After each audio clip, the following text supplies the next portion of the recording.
Welcome to RM biology. এই মুহূর্তে সবথেকে বড় ব্রেকিং নিউজ যেটা আমি তোমাদেরকে যেমনটি জানিয়েছিলাম, শুধুমাত্র যাদবপুর ইউনিভার্সিটিতেই সমস্যার সৃষ্টি হয়েছে। তবে কিছুক্ষণ আগেই কিন্তু দেখা যাচ্ছে যে ওবিসি সংরক্ষণ বিতর্কে ক্যালকাটা ইউনিভার্সিটির আন্ডারে থাকা 169টি কলেজ এবং বিশ্ববিদ্যালয়ের যে বাকি কোর্সগুলো হয় তার ভর্তি প্রক্রিয়া কিন্তু বন্ধ হয়ে গেল। বিস্তারিত তোমরা শুনে নাও। ওবিসি সংরক্ষণ বিতর্কে কলেজ বিশ্ববিদ্যালয়ে ভর্তি বন্ধ হয়ে গিয়েছে। কলেজ থেকে শুরু করে বিশ্ববিদ্যালয় স্নাতক স্তরে ভর্তিতে একটা বেনজির অনিশ্চয়তা তৈরি হয়েছে। এই অনিশ্চয়তার কালো মেঘ কাটবে কিভাবে, কারুর কাছে কোনো উত্তর নেই। যাদবপুর বিশ্ববিদ্যালয়ে দুটি ডিপার্টমেন্টে স্নাতক স্তরে ভর্তি স্থগিত। ভর্তির জন্য এখনো রাজ্যের যে সেন্ট্রাল পোর্টাল খোলেইনি, ফলে ভর্তি হবে কিভাবে, এইটা সব থেকে বড় প্রশ্ন হয়ে দাঁড়িয়েছে। অনিশ্চয়তা কোন জায়গায়, কৃষ্ণেন্দু অধিকারী আমাদের প্রতিনিধি আরো বিস্তারিতভাবে আরো ডিটেলে বোঝাতে পারবেন। কৃষ্ণেন্দু।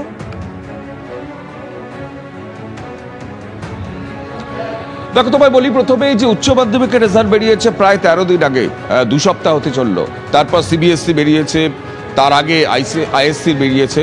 কিন্তু এই যে লক্ষ লক্ষ ছাত্রছাত্রী এরপর কলেজে কোথায় ভর্তি হবে, কবে ভর্তি হবে, তা নিয়ে একটা ঘোর অনিশ্চয়তা তৈরি হয়েছে। পরিস্থিতি এমন দাঁড়িয়েছে যে যাদবপুর বিশ্ববিদ্যালয় একটা নোটিফিকেশন জারি করে সেটাকে উইথড্র করেছে। এমনকি আপাতত সেখানে ভর্তি প্রক্রিয়া হবে না, আইনজ্ঞের পরামর্শ নেওয়া হবে, এমন একটা সিদ্ধান্ত নেওয়া হয়েছে।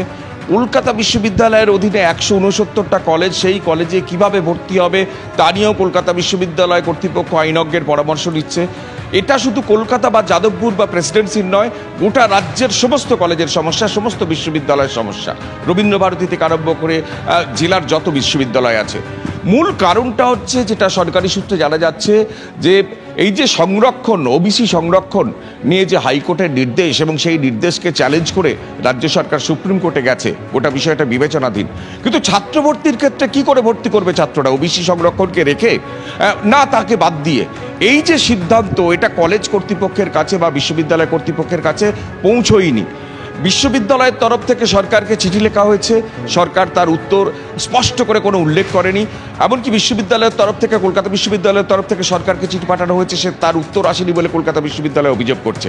কিন্তু সরকারি সূত্রে যেটা বলা হচ্ছে যে তারা অ্যাডভোকেট জেনারেলের পরামর্শ নিচ্ছেন এবং তারপর তারা সিদ্ধান্ত নেবেন।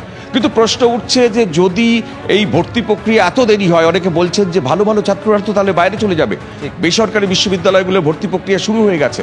সুতরাং এই রাজ্যের যে এত সংকট সমস্যা, তার মধ্যে ছাত্রছাত্রীরা কোথায় ভর্তি হবে, এইটা হচ্ছে সবথেকে বড় প্রশ্ন।